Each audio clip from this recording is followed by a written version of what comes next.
Tahukah kalian, kota yang hari ini kita kenal sebagai pusat budaya Jawa, kota pelajar, dan menjadi salah satu destinasi wisata paling terkenal di Indonesia, ternyata lahir dari konflik politik dan perang saudara. Bagaimana sebuah hutan belantara yang dipenuhi oleh pohon beringin berubah menjadi pusat pemerintahan yang bisa bertahan hingga beratus-ratus tahun, dan mengapa hingga saat ini kota Yogyakarta masih dipimpin oleh seorang sultan. Inilah kisah dari kota Yogyakarta, kota yang lahir dari perjanjian politik, menjadi saksi jatuh bangunnya sebuah kerajaan, penjajahan Belanda, pendudukan Jepang, perjuangan kemerdekaan, hingga mendapatkan status istimewa yang tidak dimiliki oleh wilayah lain di Nusantara.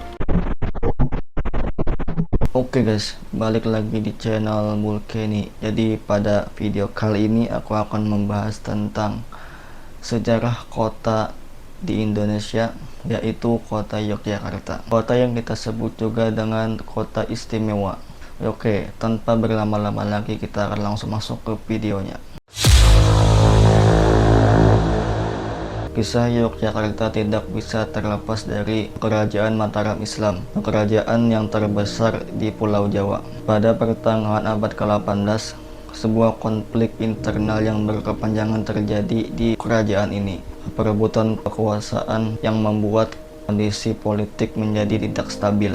Melihat situasi tersebut, VOC atau Kompani Belanda mulai memanfaatkan untuk memperkuat pengaruhnya di Nusantara. Puncaknya terjadi pada tanggal 13 Februari 1755 ketika ditandatangani sebuah kesepakatan yang bernama Perjanjian Giyanti.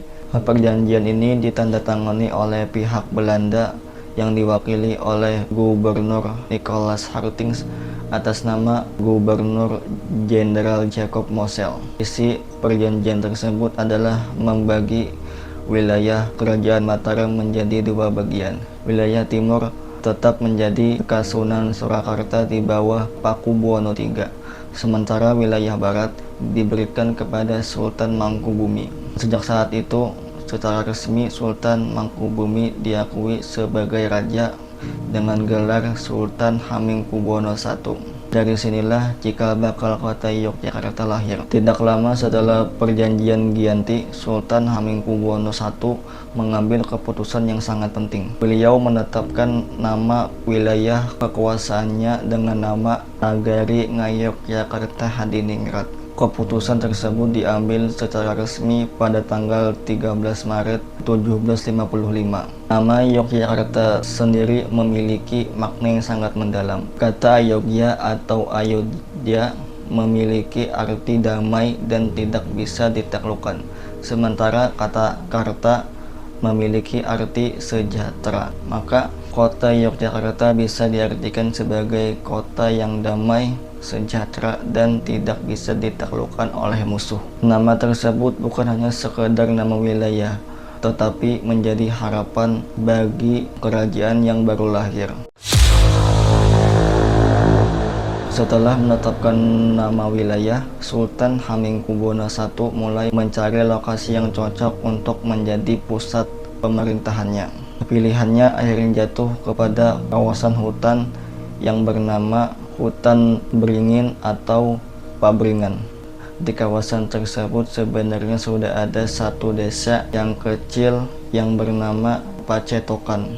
Selain itu, terdapat pula pesanggrahan Garjitawati yang dulu dibangun oleh Pakubuwono II. Kemudian setelah Sultan Hamengkubuwono datang, pesanggrahan itu diganti namanya menjadi Ayodhya. Sultan Hamengkubuwono I memerintahkan rakyatnya untuk membabat hutan guna untuk membangun keraton yang baru. Lokasi ini dipilih bukan tanpa alasan. Wilayahnya berada di antara Sungai Winongo dan Sungai Kode. Pada masa itu, posisi tersebut dianggap sangat penting untuk pertahanan dan keamanan kerajaan. Dari kawasan hutan inilah cikal bakal kota Yogyakarta berdiri. Pembangunan keraton membutuhkan waktu yang tidak singkat. Selama proses pembangunan, Sultan Hamengkubuwono I belum dapat menempati istana yang baru. Sebagai gantinya, beliau menetap di Pesanggerahan Ambar Ketawang di daerah Gamping. Pada tanggal 9 Oktober 1755, Ambar Ketawang resmi menjadi pemerintahan sementara sebelum yang baru selesai. Dari tempat inilah Sultan mengawasi pembangunan keraton.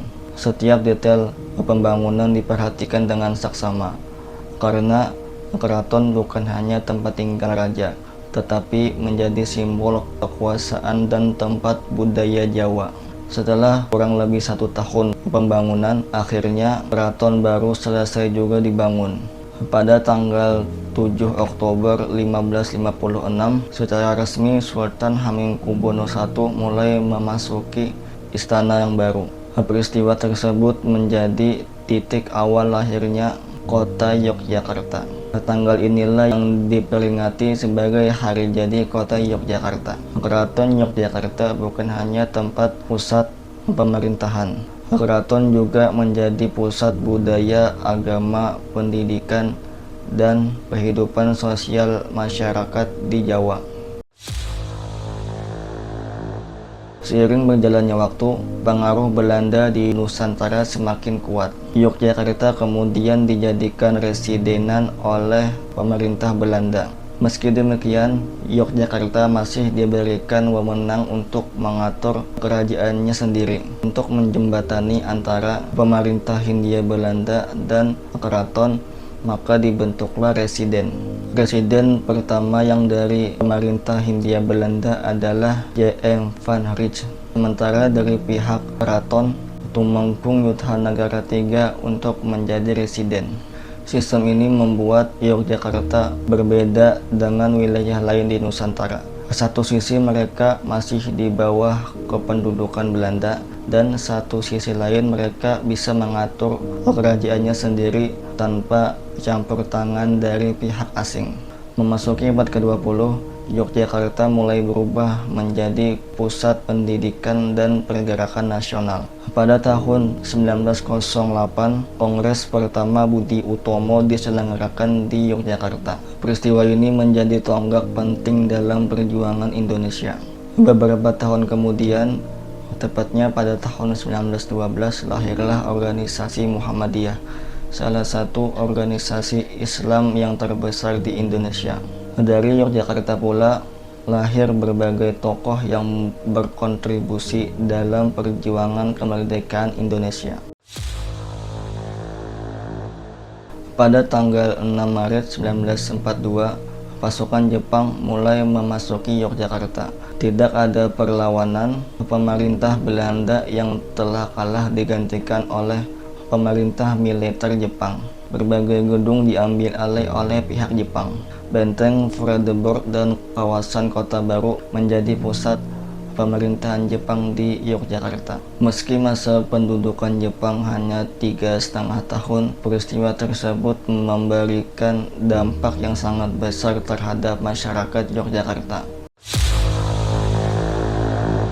Setelah Indonesia memproklamasikan kemerdekaan pada tanggal 17 Agustus 1945, maka muncul pertanyaan yang sangat besar. Akankah Kesultanan Yogyakarta akan berdiri sendiri atau mereka bergabung dengan Indonesia? Jawabannya datang dari Sultan Hamengkubuwono IX dan Sri Paku Alam VIII. Pada tanggal 5 September 1942, mereka mengeluarkan amanat yang menyatakan bahwa Kesultanan Yogyakarta bersedia untuk menjadi bagian dari Indonesia. Keputusan ini sangat penting karena pada saat itu tidak semua kerajaan di Nusantara bersedia langsung untuk menjadi bagian dari Indonesia. Dukungan Yogyakarta memberikan dampak yang sangat besar terhadap Indonesia untuk mempertahankan kemerdekaannya. Sebagai bentuk penghargaan kepada Yogyakarta, pemerintah Indonesia memberikan gelar khusus yang tidak dimiliki oleh wilayah lain. Lahirlah daerah istimewa Yogyakarta yang kita kenal sekarang ini. Sultan yang berkuasa otomatis menjadi gubernur di Yogyakarta, sementara Sri Paku Alam menjadi wakil gubernur. Seiring berkembangnya zaman, kota Yogyakarta terus tumbuh menjadi pusat pendidikan, budaya, pariwisata, dan ekonomi. Pada tahun 1947, kota ini mendapatkan gelar sebagai kota otonom. Kemudian berbagai perubahan dilakukan hingga menjadi kota Yogyakarta yang kita kenal di hari ini. Oke, itu dia sejarah dari kota Yogyakarta. Terima kasih telah menonton video ini sampai akhir, dan jangan lupa klik tombol subscribe dan like, dan berikan komen kalian di bawah.